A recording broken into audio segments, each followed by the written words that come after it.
En el video en donde les enseñé a hacer uno de mis métodos para croissant de mantequilla, les explicaba que no me gusta el uso de brillo de huevo específicamente en el croissant. Yo prefiero barnizarlo con este brillo neutro que le da una apariencia preciosa, además de que lo protege evitando que se seque. Si quieres saber cómo se hace, quédate hasta el final.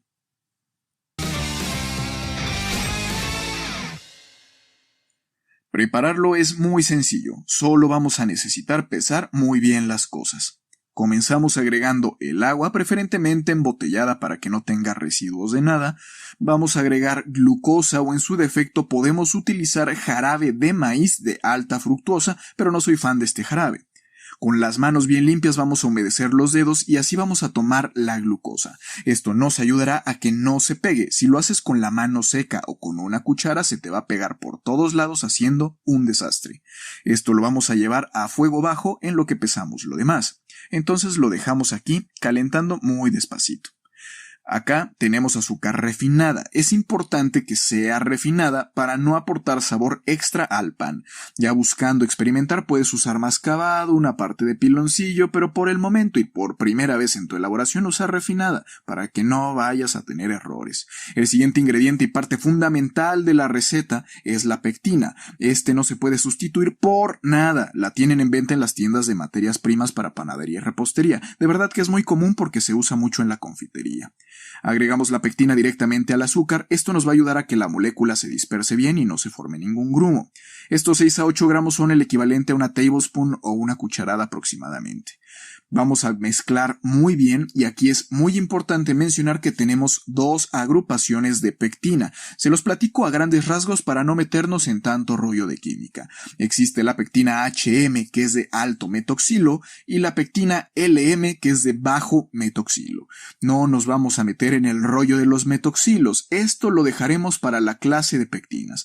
Pero básicamente la pectina de alto metoxilo forma geles en contenidos de altos sólidos solubles y bajos valores de pH, es decir, que funciona en medios azucarados y ácidos. Y la pectina LM, que es de bajo metoxilo, forma geles en presencia de sales polivalentes. La más común, el calcio. Funciona mejor en sistemas de sólidos solubles bajos, o sea, sin tanta azúcar, y su rango de pH es muy amplio, es decir, que no importa si es ácido o no. Esta pectina es muy común utilizarla en mermeladas que serán bajas o sin azúcar.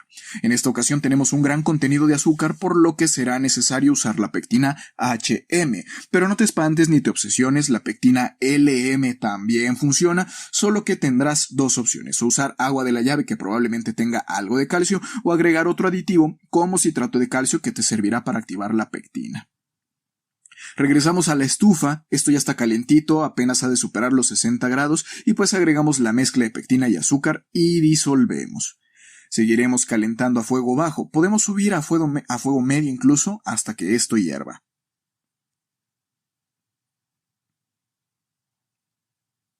En cuanto esto hierva, si te fijas, saldrán un buen de burbujas y se pondrá como blanca la mezcla.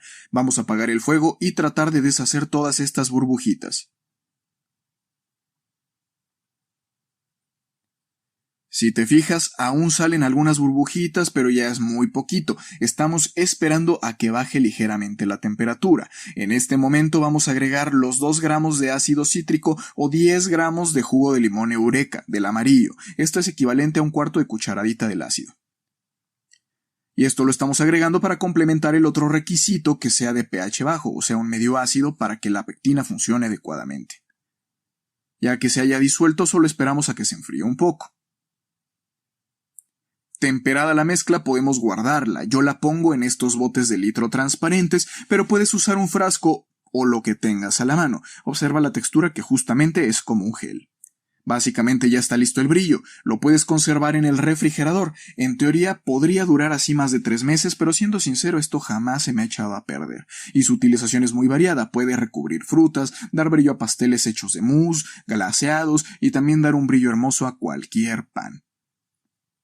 Ahora te voy a mostrar cómo usarlo en los panes aprovechando que tengo aquí unos croissants horneándose.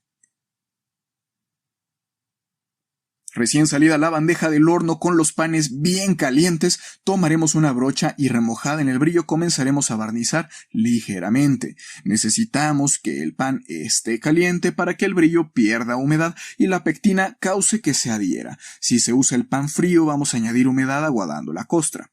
Mira, aquí estoy usándolo en unos chocolatines bicolores negros. Con esto podemos darle el acabado profesional a nuestros croissants sin la necesidad de utilizar el brillo de huevo. Ya solamente para que cortemos el croissant y veamos las maravillas que esconde dentro.